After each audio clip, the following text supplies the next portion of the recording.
Football was back for week 1, and it was really good to be back. Some random interesting facts: we had 5 road teams win, 3 underdogs won, 9 games hit the over, and 7 games stayed under the total. 258 total penalties, up 23% from week 1 2023. 39 takeaways and turnovers spread across 24 teams. That's 3/4 of the league that had at least 1 turnover forced. Interestingly enough, neither the Raiders or the Browns had a takeaway.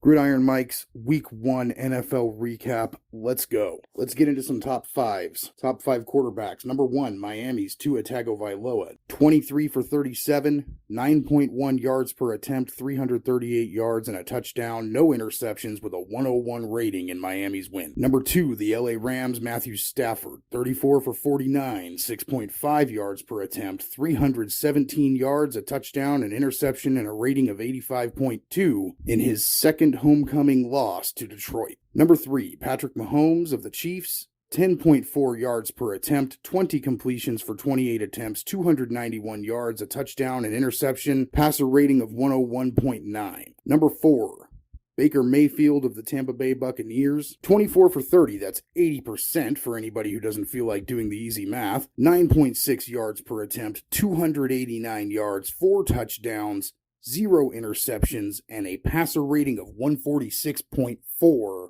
Number 5, Jalen Hurts, 20 for 34, 8.2 yards per attempt, 278 yards, 2 touchdowns, 2 interceptions, passer rating of 80.3 in Philadelphia's win over Green Bay. Top 5 running backs. Number 1, Joe Mixon, 159 yards on the ground and a touchdown in Houston's win. He didn't look that old at all in his Texans debut, did he? Number 2, Jordan Mason of the 49ers, subbing in for CMC, 147 yards, a touchdown. Number 3, J.K. Dobbins, 135 yards and a touchdown, and the Chargers win over the Raiders to start off the Harbaugh era. Number 4, or actually first honorable mention, if we included Lamar Jackson, he would have been the 4th best running back with 122 yards in Baltimore's loss to Kansas City. Number 4, Ramondre Stevenson, 120 yards and a touchdown in New England's upset win over the Bengals. Number 5, Saquon Barkley in his debut in an Eagles uniform, 109 yards on the ground, 2 touchdowns,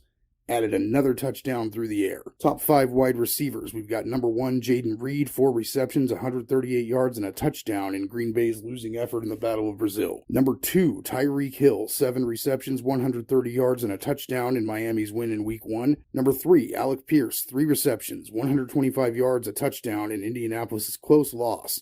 Number 4, Jameson Williams, 5 receptions, 121 yards, and a touchdown in Detroit's home win. Number 5, A.J. Brown of the Philadelphia Eagles, 5 receptions, 119 yards, and a touchdown.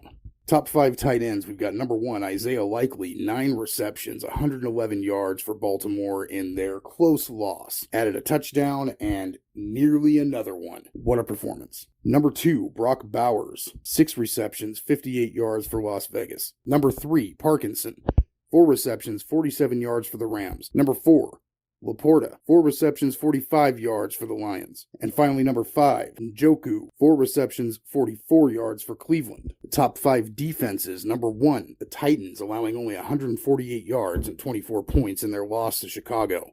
Number 2, the Saints, 193 yards allowed, 10 points in their absolute demolition over the Carolina Panthers. Number 3, the Patriots, 224 yards, 10 points allowed in their huge upset win over the Bengals. Number 4, the Steelers, 226 yards and 10 points allowed to the Kirk Cousins Falcons in a winning effort. Number 5, the Cowboys, 230 yards allowed and 17 points, making Deshaun Watson look, well, like Deshaun Watson.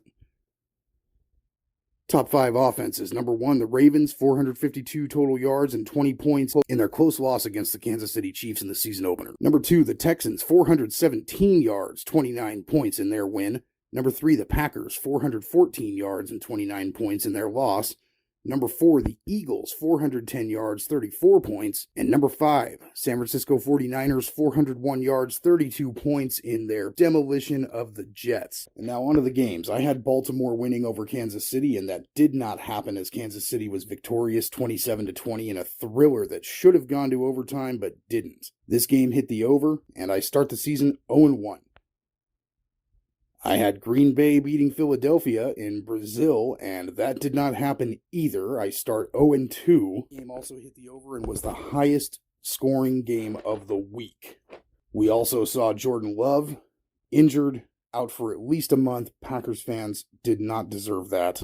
Now, game number 3, Pittsburgh visiting Atlanta, and I did pick Pittsburgh in this one. Pittsburgh victorious. Arthur Smith, I'm not sure if he got his revenge or not, as the Steelers didn't even score a touchdown, but 6 field goals were good enough to ruin Kirk Cousins' debut as a Falcon. 1-2 for Gridiron Mike. Arizona at Buffalo. I had Buffalo in this one, kind of a no-brainer.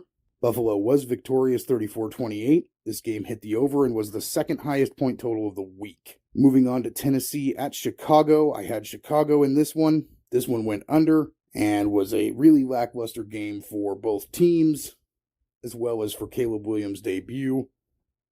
And this is one of those ones where I kind of feel like if you're a fan of either one of these teams, you still lost. Tennessee had the best defensive showing of the week, still managed to lose, and the Bears did not look like what they were hyped up to be this offseason. And, they get the win, but it's tempting to say they're still the Bears. Then we move on to New England at Cincinnati. New England was the biggest underdog of the week. They pull off the amazing upset in a game that went under.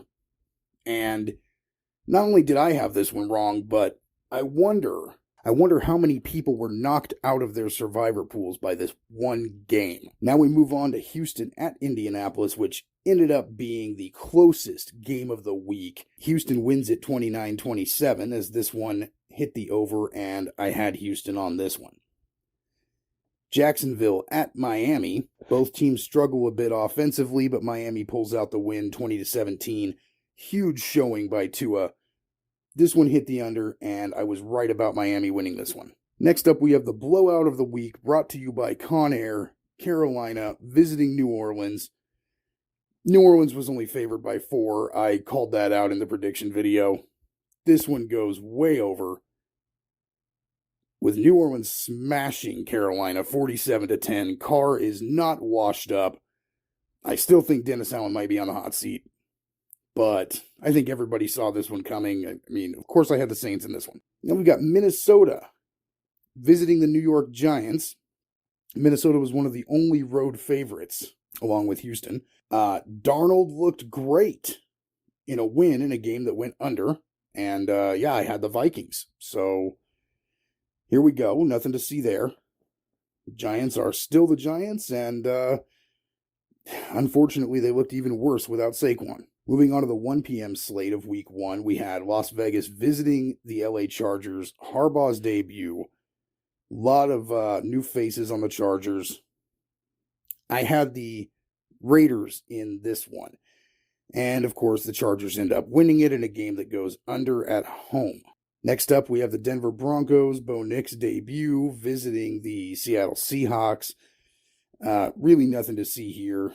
This game did hit the over, surprisingly, but it was one of the lowest projected point totals of the week. And, of course, I did have the Seahawks. They were pretty heavily favored. Then we go with Dallas visiting Cleveland. And this was a strange game. Dak gets paid. Dallas looks like they may actually be able to play on the road this year. Deshaun Watson is still terrible.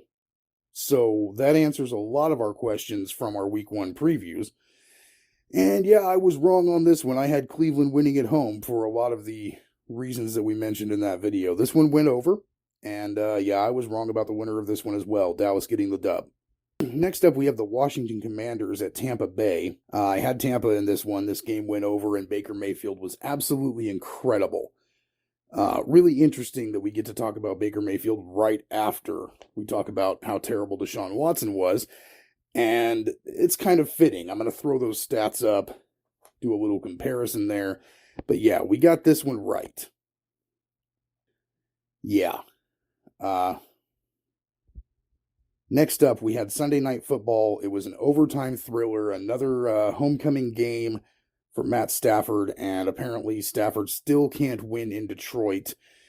And I had the Lions in this one, so yeah, this one hit the under, This was projected as the highest point total of the week. And as often happens when you have two teams with a really hyped up offense and kind of undervalued defenses, at least I know I undervalued the Rams defense, it ends up being a relatively lower scoring game than what we thought we'd see. But yeah, Lions get the win, and we were right about that one. Finally, Monday Night Football, no CMC. Possible controversy with Jordan Mason saying that he learned on Thursday or Friday that he was going to start. And Rodgers looked rusty, and Hackett's offense still sucks. Really also nothing to see there either with San Francisco winning. So we ended up going 11-5 in week 1. Not too bad. Could be better, could be worse. Thank you for watching. Hit that subscribe button if you haven't already, and I'll see you for week 2.